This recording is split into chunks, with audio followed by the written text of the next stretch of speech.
Welcome to Shri Shri food. આજે આપણે બનાવીશું મિસલ પાવ. જેમ આપણા ગુજરાતમાં પાવભાજી ખૂબ જ પ્રખ્યાત છે, એવી જ રીતે મહારાષ્ટ્રમાં મિસલ પાવ ખૂબ જ પ્રચલિત ફૂડ છે. મિસલ પાવ અને પાવભાજી આ બંને નામ એક સરખા હોવા છતાં બંનેનો ટેસ્ટ એકદમ અલગ છે. અને જો આ મિસલ પાવ આખા મહારાષ્ટ્ર અને ખાસ મુંબઈના લોકો ખૂબ જ પસંદ કરતા હોય તો ગુજરાતના લોકો પણ આ મિસલ પાવને ખૂબ જ પસંદ કરશે જ એવી આશા સાથે શરૂઆત કરીએ. તો 2 ચમચી કોપરાનું છીણ, જે સૂકું કોપરું આવે છે તેનું છીણ છે 2 ચમચી, સ્વાદ પ્રમાણે મીઠું, કાશ્મીરી મરચું 2 ચમચી, 1 ટીસ્પૂન લસણની પેસ્ટ, 1 ટીસ્પૂન ગરમ મસાલો, 1 ટીસ્પૂન મરી પાવડર, 1 ટીસ્પૂન પાવભાજી મસાલો, 1 ટીસ્પૂન જીરા પાવડર. હવે આપણે આ બધાની પેસ્ટ તૈયાર કરી લઈએ. તો તેમાં જીરું પાવડર, ભાજી મસાલો, મરી પાવડર, ગરમ મસાલો, સ્વાદ પ્રમાણે મીઠું, કાશ્મીરી લાલ મરચું,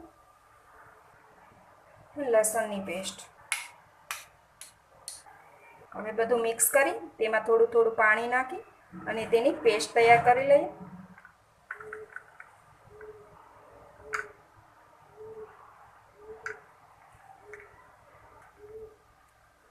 પેસ્ટ તૈયાર થઈ ગઈ છે.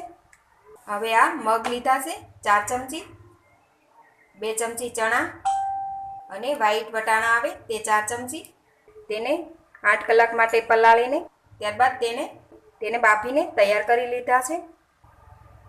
જરૂર પ્રમાણે તેલ, બાફેલું કઠોળ 1 કપ, 1 મીડિયમ સાઇઝનું ટામેટું, 1 લીંબુ, 1 ચમચી બટર, 1 ચમચી ધાણા અને 1 મીડિયમ સાઇઝનો કાંદો, બેયને ઝીણા કાપીને તૈયાર રાખ્યા છે. હવે આપણે તેલ ગરમ થવા મૂકી દઈએ. 1 ચમચી બટર નાખીએ. હવે તેલ ગરમ થઈ ગયું છે, તેમાં આપણે કાંદા નાખી દઈએ.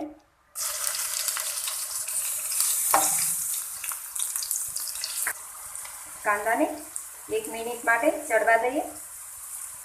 હવે ટામેટાની પેસ્ટ નાખી દઈએ. હવે ટામેટા અને કાંદા બરાબર ચડી જાય ત્યાં સુધી તેને ચડવા દઈએ.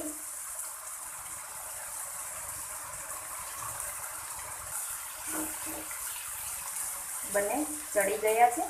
હવે તેમાં આ બનાવેલી પેસ્ટ નાખી દઈએ.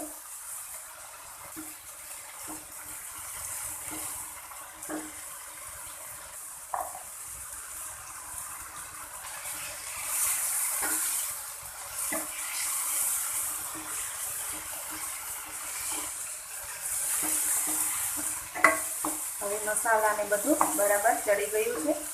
તો તેમાં આપણે જે બાફેલું બધું છે તે નાખી દઈએ.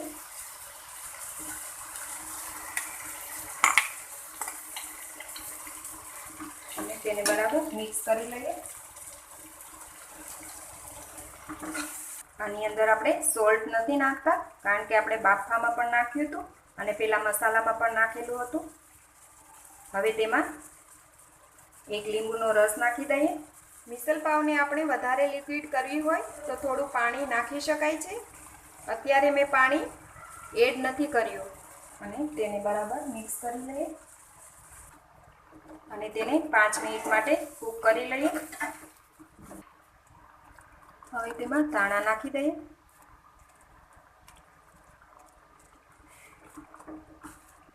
હવે મિશ્રણ બનીને તૈયાર થઈ ગયું છે. તો તેને નીચે લઈ લઈએ અને આપણે પાવ શેકી લઈએ. હવે આપણે એક તવી લઈ અને તેમાં બટર નાખી દઈએ. તેમાં થોડો પાવભાજી મસાલો, પાવ શેકાવા મૂકી દઈએ. હવે આપણે બંને સાઈડ શેકીને તૈયાર કરી લઈએ. પાવ શેકાઈને તૈયાર થઈ ગયા છે. તેને એક પ્લેટમાં લઈ લઈએ. તો તૈયાર છે મિસલ પાવ. મિસલ પાવને કોઈ પણ ફરસાણથી ગાર્નિશ કરવાની પ્રથા છે, જેમાં તમે ગાંઠિયા કે ફાફડી કે સેવ પણ ઉમેરી શકો છો.